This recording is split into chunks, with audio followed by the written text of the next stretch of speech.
सुरक्षा कवच के रूप में थी। उन धाराओं के समाप्त होने से शिक्षक पूरी तरह से असुरक्षित है। उसकी सेवा कब समाप्त हो जाए ये कोई निश्चित नहीं है। धारा 21 के समाप्त होने से उसका सुरक्षा कवच छीन लिया गया है और पूरे शिक्षक जो है ये भयभीत हैं कि हम नौकरी से कब बाहर कर दिए जाएंगे, कब निलंबित कर दिए जाएंगे, कब टर्मिनेट कर दिया जाएंगे।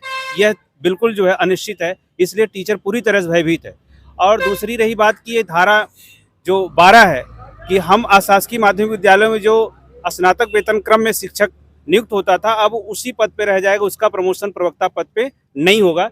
यह भी एक समस्या है। और एडेड विद्यालयों में जो कार्यवाहक प्रधानाचार्य होते थे उनको प्रधानाचार्य का वेतन मिलता था, लेकिन अब उनको प्रधानाचार्य का वेतन नहीं मिलेगा। ये धारा 18 समाप्त करने से हम लोग प्रभावित हुए हैं। अच्छा, और जो धाराएं समाप्त कर दी जा रही हैं, इस पे आप किसको दोषी मान रहे हैं? धाराओं को समाप्त करने के लिए जो पूरी तरह से ये सरकार हम सबको जो है बिल्कुल पंगु बनाना चाहती है कि हम लोग कमजोर रहेंगे तो हम लोग अपनी मांगों को जो है मजबूती से नहीं रख पाएंगे, इसलिए हमको कहीं न कहीं से उनको कमजोर करने की साजिश है। एक तरफ जहां सरकार कहती है सबका साथ सबका विकास, आपको नहीं लगता कि मोदी जी सबको साथ में लेके चल रहे हैं? नहीं, मैं उस मुद्दे पे नहीं जाना चाहता हूँ। हम शिक्षक हैं, हम किसी पार्टी की राजनीति पे किसी कोई कमेंट नहीं है। हमारे शिक्षक हित की जो भी बात करेगा हम लोग उसके साथ हैं और हम लोग शिक्षक की राजनीति कर रहे हैं। शिक्षक के हित में जहाँ पे हम लोग संघर्ष कर रहे हैं, जिले स्तर से लेकर प्रदेश स्तर तक, और इसी कड़ी में जो लखनऊ में जिले स्तर के बाद अब जो है शिक्षा निदेशालय पर धरना 13 मार्च को है, जिसमें प्रमुख मुद्दा जो हम लोगों का पेंशन हुआ करता था, जो अटेवा के बैनर तले हम लोग लड़ रहे हैं। अटेवा ही एक ऐसा संगठन है जो पुरानी पेंशन की लड़ाई को लेकर पूरी मजबूती से लड़ रहा है और कई राज्यों में पेंशन को बहाल कराने में अटेवा सफल भी हुआ। तो उसके तहत पुरानी पेंशन की लड़ाई हम लोग लड़ रहे हैं। अब ये पुरानी पेंशन सेकेंडरी हम लोगों के बन चुका है। पहला तो है नौकरी बचाना, सेवा सुरक्षा का मामला प्रमुख मुद्दा बन चुका है। और इसके बाद हम लोगों का दूसरी जो मांग है माध्यमिक शिक्षकों की, जो अशासकीय माध्यमिक विद्यालयों के शिक्षक हैं, उनकी मांग है कि इनका राजकीकरण कर दिया जाए। अगर राजकीकरण कर दिया जाता है तो सारी सुविधा जो है हम लोगों को बिल्कुल राजकीय कर्मचारी की तरह मिलेगी। कैशलेस इलाज भी हम लोगों को मिलेगा। कैशलेस इलाज के लिए भी हम लोग मांग किए हैं कि कैशलेस इलाज हम लोगों को होना चाहिए जैसे राज्य कर्मचारियों को मिलता है, क्योंकि हमारे यहाँ भी टीचर बीमार पड़ता है, उसको भी गंभीर बीमारियाँ होती हैं, नो डाउट। क्योंकि एक हमारे जो छोटे भाई सफाई कर्मचारी हैं, राज्य कर्मचारी हैं, इनको जो है 5 लाख तक का इनको कैशलेस इलाज जो है सरकार के द्वारा मुहैया कराया गया, लेकिन हम लोग उससे वंचित हैं, जबकि हम लोगों को मिलना चाहिए। ये हम लोगों की डिमांड है।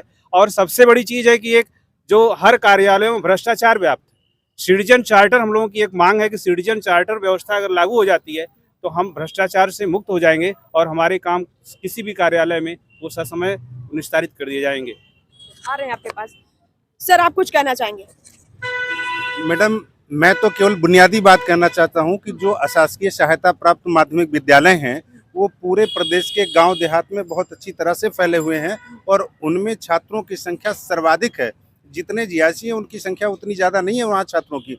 अगर उसको कमज़ोर कर दिया जाएगा, अगर हम लोगों को उन लोगों के सामने बिल्कुल निराश्रित छोड़ दिया जाएगा, जो प्रबंधक हैं जो मनमानी करते हैं या अपने मन से किसी को नियुक्त करते हैं, सस्पेंड करते हैं या कुछ भी करते हैं, तो फिर पूरी की पूरी शिक्षा व्यवस्था पंगु हो जाएगी। इसलिए शासन को और प्रशासन को इसको बहुत गंभीरता से लेना चाहिए।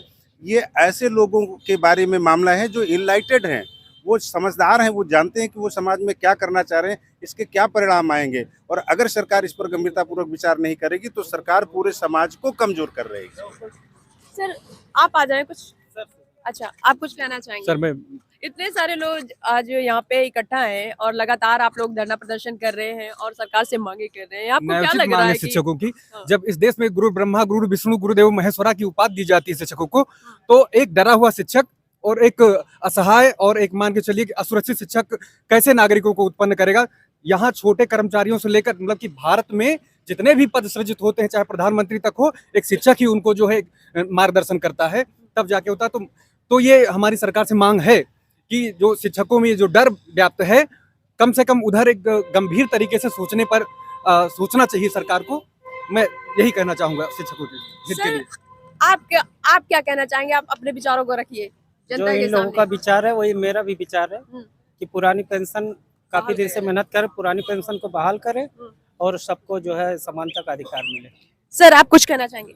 समस्याएं तो बहुत हैं, इनका निराकरण होना जरूरी है। मेन पेंशन की समस्या है ना, तो पेंशन की समस्या पूरे देश में है, ये बहुत जटिल समस्या है, इसको दूर किया जाए। और हमारे साथ और भी लोग मौजूद हैं। सर, आप यहाँ पे आज आए हैं, अमेठी और बाजार सुकुल में आज मौजूद है और बहुत सारे शिक्षक हैं जो कि अपनी अपनी बातों को रख रहे हैं। आप क्या कहना चाहेंगे? पुरानी पेंशन बहाल होना चाहिए, ये सभी शिक्षकों की मांग है और सारे कर्मचारियों की भी मांग है। और ये जो शासकीय माध्यमिक शिक्षक संघ है, ये इसके लिए बहुत अच्छे से तत्पर है और बहुत अच्छा कार्य भी कर रहा है और हमारी उम्मीद है कि पुरानी पेंशन बहाल हो जाए। तो इसमें से आप लोग कुछ कहना चाहेंगे? हाँ जी, बताएं। मैडम, हमारा नाम आलोक कुमार पटेल है। जी। मैं माध्यमिक शिक्षक संघ एकजुट का संयुक्त मंत्री हूँ। तो हमारी मांग सरकार से यही है कि जो पुरानी पेंशन और हमारा ये सेवा सुरक्षा है, इसको सरकार तुरंत बहाल करे। हमारे पूरे समाज में शिक्षक का सबसे बड़ा स्थान होता है। चाणक्य ने कहा है, प्रलय और निर्माण शिक्षक की मुट्ठी में होता है। जब हम ही लोग परेशान रहेंगे, क्या समाज निर्माण करेंगे? एक कोई भी देश अच्छा तभी होता है जब वहाँ का निर्माता शिक्षक और अध्यापक छात्र ये सब अच्छे चरित्रवान होते हैं। ये सब अच्छी शिक्षा से होता है। जब हम समाज निर्माता होकर परेशान रहेंगे, कैसे समाज निर्माण करेंगे? हमारी यही सरकार से मांग है कि हमारी मांग को सुना जाए और तुरंत पूरा किया जाए। सर, आप क्या कहना चाह रहे हैं? जनता को बताइए अपनी नहीं, अभी जो हमारे शिक्षक साथी जितनी बातें कहे हैं उन्हीं बातों का मैं समर्थन करता हूं और सरकार से उम्मीद करता हूं और मांग भी करता हूं उन सारी चीज़ों को सरकार माने और हम लोगों के भविष्य को सुरक्षित करे। अच्छा सर, आज सभी लोग जो है यहाँ पे आज पेपर चल रहा था और सभी लोग की गाड़ी शायद लगी थी। सर, आपकी भी लगी थी? ड्यूटी लगी थी? जी, तो आप क्या सरकार से मांगे रख रहे हैं? सरकार से मांगे मैम, अभी हमारे जो भी शिक्षक साथी ने बताया कि शिक्षक के हित में ये जब तक हमको संघर्ष करना पड़ेगा, हम संघर्ष करेंगे।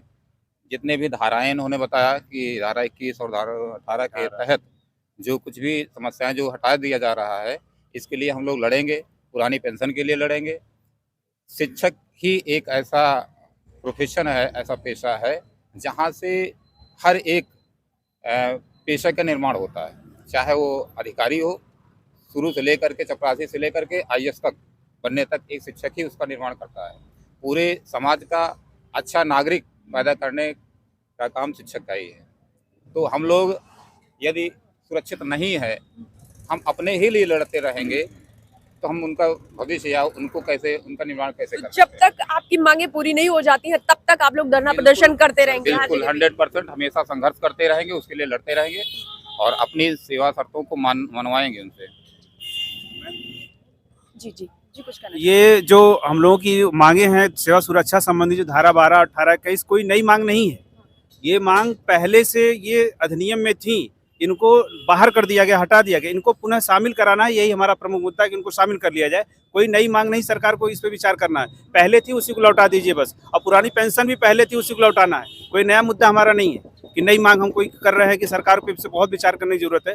जो चीज़ें थी उसको लौटा दीजिए, क्योंकि अगर हम भयभीत रहेंगे तो सही पठन पाठन हम जो क्लास में नहीं कर सकते हैं। इसलिए शिक्षक को फ्री रखने के लिए, उसे जो है तनाव मुक्त रखने के लिए हमारी सेवा सुरक्षा को वापस किया जाए। और इसके लिए 13 मार्च को लखनऊ शिक्षा निदेशालय पर एक विशाल धरना प्रदर्शन और घेराव डायरेक्टर का होगा, जिनके माध्यम से सरकार तक हमारी बात पहुंचाई जाएगी। और पूरे प्रदेश के हर जनपद से कम 150 की संख्या में लोग पहुंच रहे हैं और एक बड़ी भीड़ जो है शिक्षा निदेशालय पर जो है वो 13 मार्च को वहां पे दिखेगी और अपनी बात मनवाने के लिए पूरी तरह से वो संघर्षरत दिखेंगे आपको जो है। और सब लोग वहां पे एकजुट होकर के जो है अपनी